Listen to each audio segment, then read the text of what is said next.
Times CEO Summit has been a sort of major event for the last few years where business leaders from across the spectrum, from the largest multinationals to quite small startups, come together to talk about economic policy and business opportunities.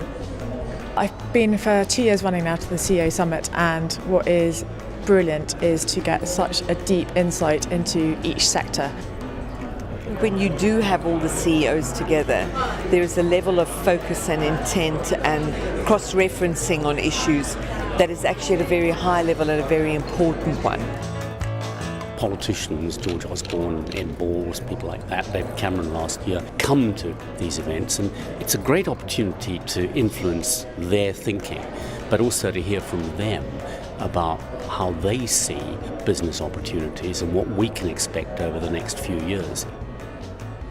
The most interesting thing that was touched on was the question of risk aversion, because obviously we're not going to really get the economy moving unless people in companies are prepared to take risks and the financiers are prepared to back them.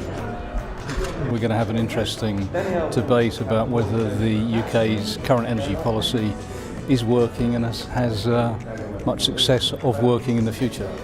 The word purpose came up repeatedly through all the sessions, even if they were nothing to do with purpose and business being socially responsible, and I think that's a terrific thing. Diversity is incredibly important to the IOD, and we've got people here today like Priscilla Snowball, Harriet Green, Helena Morrissey, leading business women who've kind of changed the debate and the parameters of British business. I thought it was very good to see some women on the panel at last. It's a good discussion about feel the fear and do it anyway. Some people are clearly up for committing themselves to turnarounds. It was really getting to a point where they're getting quite optimistic. Who's said that for 5 years? Nobody.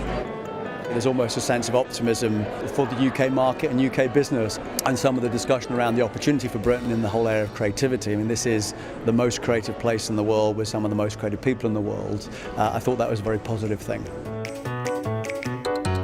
The IOD really is the kind of fulcrum of British business and of getting the British economy in better shape, enhancing productivity, getting growth back to the economy and restoring the kind of lifestyle that we all enjoyed before the recession.